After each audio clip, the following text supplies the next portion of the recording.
Yo creo que el texto de Lucas 24 suena diferente cuando hemos escuchado tantas veces que Jesús les ha avisado a sus discípulos que va a pasar. Porque la historia del domingo de resurrección la conocemos muy bien. Muy temprano en la mañana del domingo, las mujeres que estaban pero desesperadas, queriendo llegar a preparar el cuerpo de Cristo, por fin sale un poquito de luz. Las reglas que no les permitían salir en las horas del sábado, el sabbat, ya podían salir en la primera lucecita de la mañana. Yo me imagino a esas mujeres sintiéndose hasta prisioneras por la oscuridad. Que venga la luz. Quiero estar con el cuerpo de mi Señor. Ellos fueron al cuerpo trayendo especias y todo tipo de material. Siempre me recuerda de la gente que preparan el altar. Viene cuando nadie está, con todas sus habilidades, hacer los detallitos que los demás solamente gozan de lo grande. Así llegaban esas mujeres. Antes de ese año, yo les confieso que el evangelio, la escritura que más me fascinaba de la resurrección era del evangelio de Juan, donde Jesús tiene ese diálogo tan directo con María. A mí me encantaba ver la intimidad entre ella, la manera que Cristo la conoce de corazón y al solo decir su nombre, María, ella reconoce que es el Cristo. Pero este año Dios me ha dado una visión de ese evangelio de Lucas. Por eso necesitamos caminar en la fe juntas. Porque necesitamos el evangelio de Juan y el evangelio de Lucas. Y es el mismo eventos que han pasado, pero cada uno lo experimenta de su ángulo diferente. Y edifica nuestro entender. En el evangelio de Lucas no es solamente María Magdalena. Es María, Juana y la otra María. Y llega ese grupo de mujeres y quién sabe, puede ser que ellos fueron las tres nombradas, pero un poco de mujeres llegan ahí. Llegan a hacer ese trabajo y era como que el evangelio de Lucas está poniendo énfasis desde el comienzo de la resurrección, que Dios es un Dios que incluye los que están marginalizados, incluye a las mujeres, a toditas, a los pobres, a los forasteros, a los que son considerados criminales, nos une a todos. Me incluyo ahí. Y es el momento de la historia más importante de nuestra fe. Esas mujeres han llegado para ungir el cuerpo de Cristo, para terminar la obra de la muerte que había comenzado el viernes. Anoche estaba discutiendo con Edgar, mi esposo, y me decía, pero no son 3 días de 24 horas. Tiene razón. Jesús muere en la noche del viernes. Todo el día sábado hasta la mañana del domingo. Pero no son 3 días, me dice. Pues sí son 3 días. Viernes, sábado, domingo. Pero no son 24 multiplicado por 3. Pero al llegar encuentran algo importante. La tumba está completamente vacía. Y lo que me encanta de Lucas es que él simplemente nos deja allí por un momento con la tumba vacía, como el testimonio más grande a la gloria de Dios, el poder de Dios de vencer la muerte, el poder de Dios de vencer la maldad. No necesita poner ángeles, poner palabras, poner María, poner a nadie.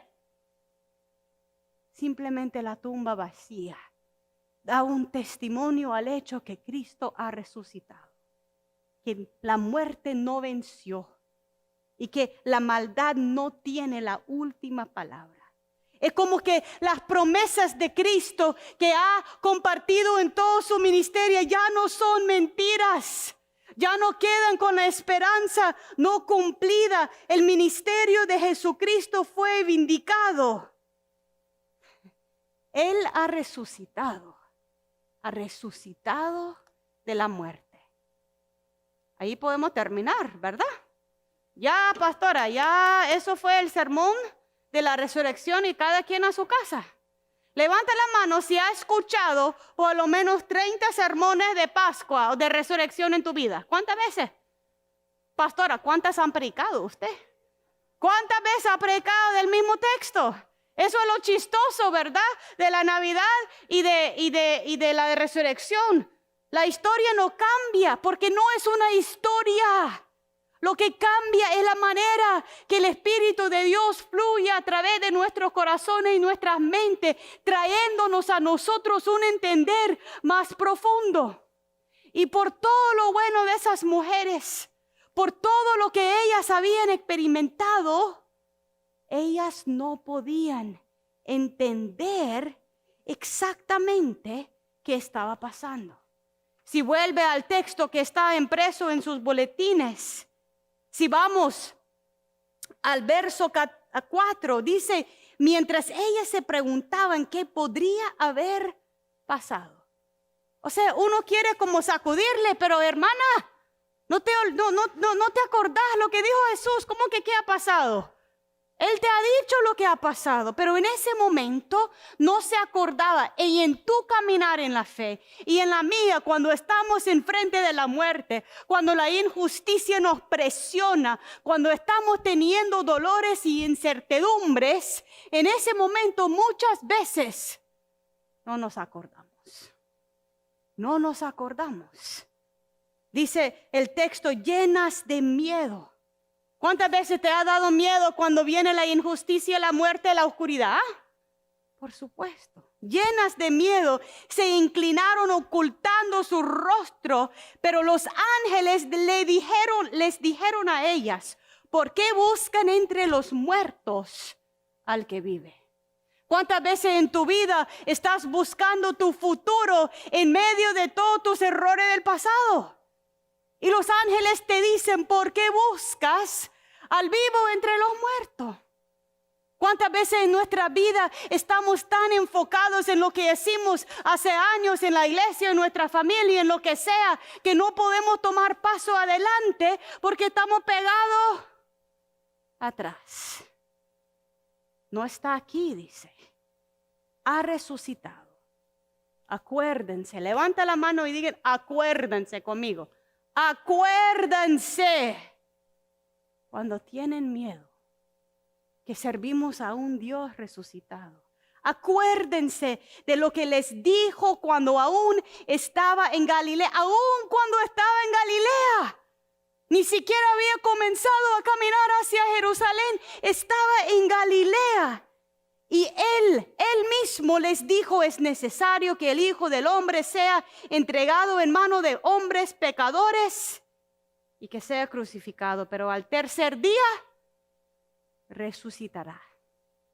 Y ellas se acordaron de sus palabras. Y cuando volvieron del sepulcro, ¿dónde van? Ahora, ¿dónde van? Después de tener diálogo con los ángeles, ¿qué hacen? Van a avisarle a los discípulos. Entonces, una de las cosas que no podemos perder de vista aquí es que para mí, de toda la gente que caminaba con Cristo, yo creo que esas mujeres fueron unas de las más fieles discípulas. Porque Jesús fue el único rabí que les había permitido seguirle, financiar su ministerio y actuar de manera como discípula, cuando en ese periodo las mujeres jamás podían tener ese espacio. Pero Jesús se los había dado. Por eso esas mujeres estaban al pie de la cruz hasta la última gota de sangre cayó. Y por eso esas mujeres sentían prisioneras con la oscuridad del Sabbat, esperando llegar a Cristo. Fueron mujeres fieles y mujeres que creían en todo lo que Dios estaba haciendo en Cristo. Entonces van a los otros discípulos hombres a contarle. ¿Y qué les dicen? No les creen. Más bien les dicen locas. ¿Cuántas veces decimos loco o loca a la gente que camina con fe? Yo no creo lo que me está diciendo. No puede ser posible que fuera Dios. Tal vez fuiste vos, tal vez fue otra persona. No puede ser Dios. Esas mujeres llegaron con toda esa fe y en vez de creerle los mismos hombres que habían caminado con ellas, que sabían que ellas habían financiado parte del ministerio, los hombres decían, eso es una locura. Yo voy a ir por mí misma. Entonces va Pedro. Hay algunos que dicen que el evangelio de Juan, como fue escrito después del evangelio de Lucas, que Juan repitió la historia de Pedro corriendo a la tumba, pero en el evangelio de Juan no es solamente Pedro. ¿Quién más va corriendo? Juan. Y son como chavalitos compitiendo. ¿Quién llega primero? ¿Quién llega primero? ¿Quién entra primero? ¿Quién es el más importante? Dios. ¿Ves cómo nosotros tratamos aún las cosas tan importantes del Señor? Pedro va, dice, fue corriendo, el verso 12 de Lucas 24, al sepulcro, y cuando miró hacia adentro y vio los lienzos allí dejados, volvió a su casa pasmado de lo que había sucedido. ¿Creyó Pedro? Pedro, que había escuchado igual a Jesús 3 veces decir lo que iba a pasar, estaba viendo la tumba vacía y no era evidencia para él. Y nosotros somos igual que las mujeres, que Pedro, que Juan. Muchas veces hemos escuchado la historia de resurrección. Muchos sermones de resurrección hemos escuchado o predicado, pero en la hora de la hora, cuando vienen las dificultades, no podemos ver. No podemos ver. ¿Por qué será? ¿Por qué será que no podemos creer en la resurrección en los momentos más críticos de nuestras vidas? Tal vez somos como las mujeres, tan cansadas, tan desgastadas por la muerte. Es desgastante caminar con alguien de la vida, la muerte y la vida eterna. Estaban enfocadas las pobres mujeres. Solamente quiero llegar, Señor, a cumplir con mi deber. Tengo de las 9 de la mañana hasta las 12, por favor, Señor, para ungir tu cuerpo y ya me tengo que ir. ¿Cuántas veces nosotros estamos tan apurados de cumplir con la cosa que perdemos de vista el poder de lo que Dios está haciendo? ¿O cuántas veces alguien viene a darnos un testimonio, una palabra de aliento, y descreditamos el testigo? Es que las mujeres no pueden ser testigos en ese entonces, así que tengo que ir por mí misma y todavía no puedo ver. Tal vez alguien ha aparecido en tu vida y ha compartido algo lindo, bonito, pero la persona no se miraba como usted, no hablaba tu idioma, no aparecía de la manera que quería y usted simplemente no le oye. ¿Le ha pasado? Solamente a mí y a Estela. Gracias, Estela, por ser honesta. ¿No? Y a veces somos como Pedro, tal vez peor de todo, viendo con nuestros propios ojos que la tumba está vacía y todavía no entendemos. Dios mueve la piedra de nuestra vida, pero decimos, ¿y ay? ¿Pero qué pasó? ¿Pero cómo llegó a eso? ¿O ahora qué voy a hacer? Ese obstáculo tan grande que estuviera en mi vida ya no está, ¿y qué voy a hacer? Me siento perdida. A veces no podemos ver la resurrección que necesitamos. El tema sigue en Lucas 24 porque podemos ver que justamente después de lo que pasó en la tumba, ¿dónde está el Jesús resucitado? ¿Está con Pedro convenciéndole? No, yo creo que Jesús dice, ay, ese Pedro requiere mucho trabajo. Yo vuelvo para Pedro. Dios nunca nos deja, pero a veces Pedro requiere todo un día de trabajo. Pedro, usted se queda ahí. Jennifer, por favor, usted muchas preguntas, no tengo tiempo ahorita. Tengo que irme por allá.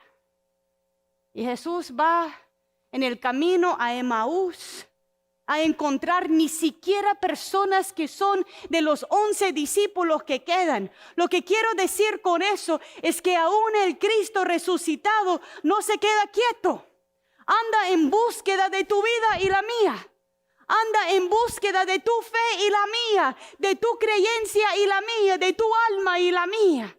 Va caminando sobre ese camino y cuántas cosas no le pasa. Cuántas veces nosotros estamos contándole a Dios todas nuestras penas. Es que, Señor, usted es el único que no sabe todo lo que he sufrido. Usted es el único que no puede dimensionar el nivel de mi dolor o el nivel de mi necesidad o cómo se hablan de mí o cuán difícil es. Mientras ahí está el Cristo que sufre con nosotros, que siente nuestros dolores, que sabe toditito de nuestras vidas, aun cuando lo contamos paso a paso a Él. Qué paciencia de ese Cristo resucitado que camina con ellos hacia Emaús. Y cuando llegan allí a la aldea, Jesús va adelante respetando, eso me encanta también, respetando que los hombres no le han invitado. Usted sabe, hasta el momento que usted y yo le invitamos a Cristo a sentar en la mesa con nosotros, no viene. Como ese texto de Apocalipsis que dice que Cristo está allí pegando, golpeando la puerta. Pero no entra hasta que abrimos la puerta. Jesús iba a seguir adelante. Pero esos hombres como que sentían en su corazón que hay algo especial de ese hombre. Hay algo especial que me llena de paz. No, quédese con nosotros, por favor. Entonces Jesús entra, se siente en la mesa. ¿Y cuándo es que ellos reconocen quién es Él? Cuando parte el pan. Cuidado tus cenas de Pascua. A veces el Cristo resucitado está en la mesa donde estamos compartiendo el pan. Y nosotros ni siquiera le reconocemos. Porque estoy tan frustrada con mi hijo o estoy tan frustrada con mi hermana o que me cae mal el que trajo el otro. Ahí está Jesús, partiendo el pan. Y en el momento que Cleofás y el otro le reconocen, dice, y no era que ardían nuestros corazones. Como metodista eso es algo muy importante para nosotros porque Juan Wesley decía que cuando el Espíritu Santo se movía en él, ardía su corazón. No es que en momentos arde nuestros corazones, aunque no queremos darle la gloria de Dios, el Espíritu nos está diciendo aquí estoy. Aquí estoy. No sos vos, Jennifer. Soy yo. Soy yo. Después de eso. Lo otro interesante, Cleofás y el otro iban a Emaús por algo, se supone, ¿no? Ellos enseguida dan la vuelta y vuelven a Jerusalén. A contarle a Pedro y a todo lo demás que habían encontrado el Cristo resucitado. Lo lindo es que en la historia no es solamente el poder de la resurrección, pero es la invitación y el deber de ser evangelistas. De compartir lo que Dios está haciendo en tu vida para que otros tienen esperanza. Lidia va a cantar la canción Tenemos Esperanza. No fue hasta que fui a Nicaragua que entendí la verdadera esperanza. La esperanza en medio de poca comida. La esperanza en medio de un gobierno que no es digno del nombre.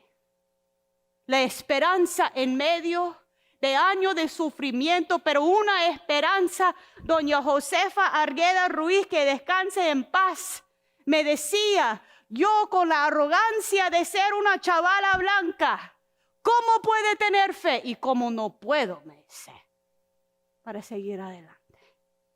Esa esperanza que necesita el mundo, esa esperanza que nosotros necesitamos, esa esperanza es nuestro deber de compartir. Y la pregunta viene siendo, ¿es verdaderamente importante que Jesús resucitó? ¿Qué tal si yo simplemente creo que Él tenía enseñanzas bonitas? Milagros que tocaban personas, sanaciones y perspectiva de la vida que era diferente a todo el mundo. Pero si todavía no puedo creer que físicamente resucitó, la verdad de la cosa es que Cristo 3 veces dijo que iba a resucitar.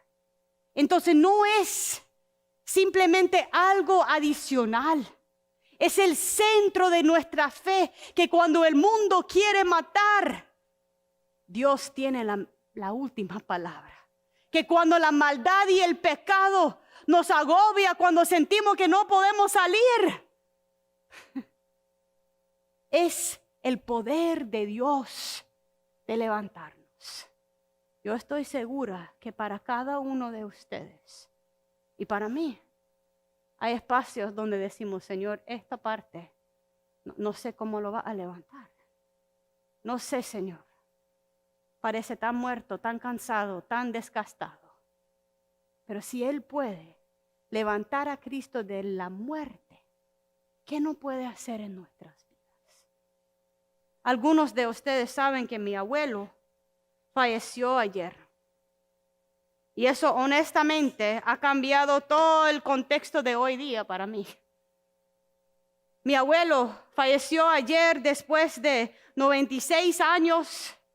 Mi papá me llama en la mañana del sábado de gloria. Justamente había puesto toda mi reflexión sobre la resurrección tan bonita, tan nítida, sin pregunta, ¿verdad? Y la vida.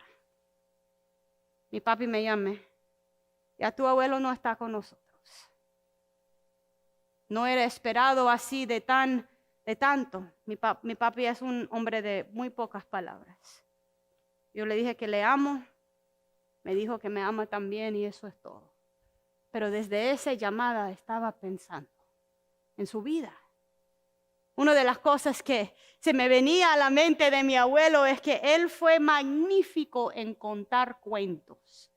O sea, toda la familia dice, ay Jennifer, si hubiera agarrado la capacidad de tu abuelo de contar las cosas, sería maravillosa, pero no la tengo.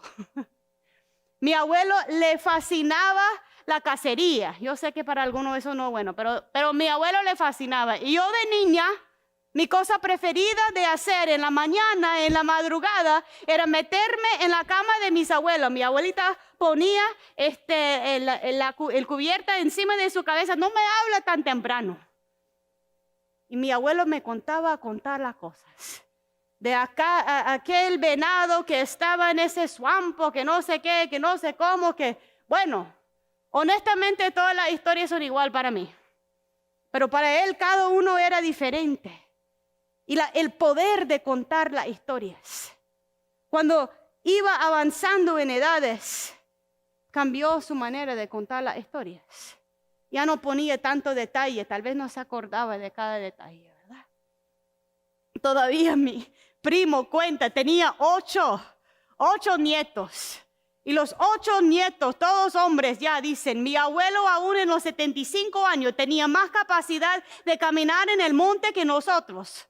Nosotros rogándole que ya terminamos. Y él como tren que seguía.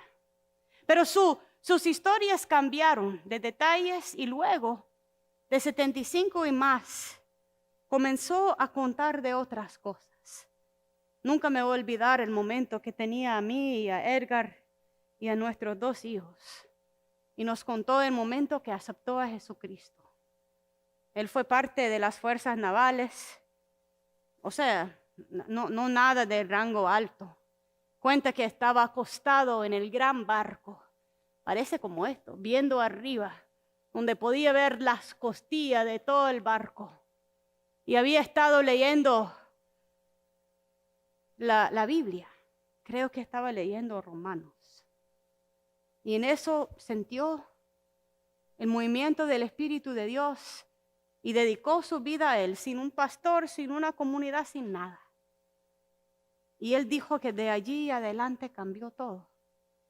De las fuerzas navales volvió a su pueblito en Michigan y intentó convencerle a mi abuelita que debía de casarse con él. Él, fachento, ¿verdad? Tenía todo el texto de 1 de Corintios 13 memorizado y le dice a mi abuela, esto es lo que significa el amor. Ay, no, mucha palabra, dice mi abuela. Yo solo quiero saber si me respete. No. Y él seguía en su vida, llegando a los 80. Sabe que él se convirtió en el encargado del comité del evangelismo. Y me decía, Jennifer, nadie quiere ese comité. Nadie quiere ser evangelista. ¿No es eso la tarea que debemos de tener? ¿No es eso el llamado de cada discípulo, compartir el mensaje del Cristo? Y me da pena que yo soy tan mayor, me dice, y nadie más lo quería hacer. Ya en sus 80, sus historias con sus nietos, no nos dejaba escapar 30 minutos cuando el abuelo comenzaba a hablar de Jesús, Dios mío. Todo el mundo estaba evitándole, ¿vos? Y yo, como soy pastora, yo estuve ahí sembrada, escuchando cada historia de mi abuelo. Y tenía razón. Alguien me mandó un texto hoy en la noche que me dice, la vida de tu abuelo es tu prédica de hoy.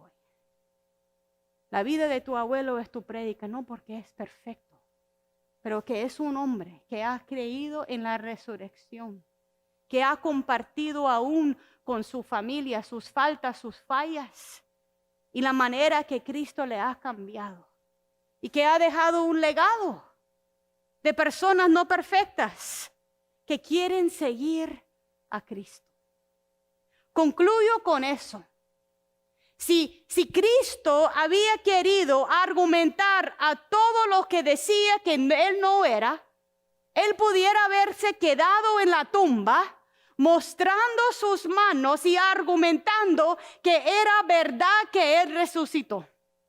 Pero a Cristo no le interesaba ni los fariseos, ni los que le acusaron, ni la gente que estaban intentando quitarle la vida. A Cristo le interesa cada persona de corazón que necesite de Él. Entonces salió de la tumba, dejó a Pedro y las mujeres en su casa y fue a Emaús a encontrar a esos dos hombres y muchas más personas. ¿Y dónde está el Cristo resucitado en tu vida hoy día? No estás caminando solo o sola.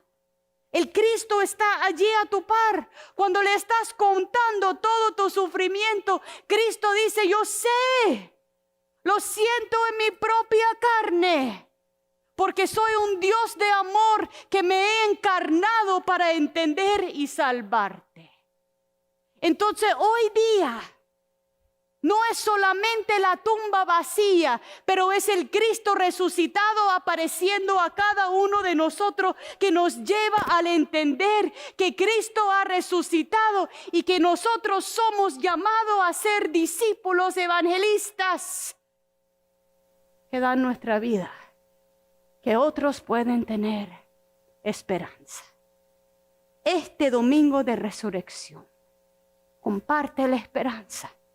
Comparte tu testimonio, aunque se burlan, aunque tus nietos se esconden, porque escuchamos al final, abuelo, escuchamos muy bien lo que usted nos dejó, porque un testimonio de fe cambia corazones y un Cristo resucitado tiene poder no solamente de sanar, de incluir, pero de salvar para la vida eterna. Por eso es que tenemos esperanza. Amén.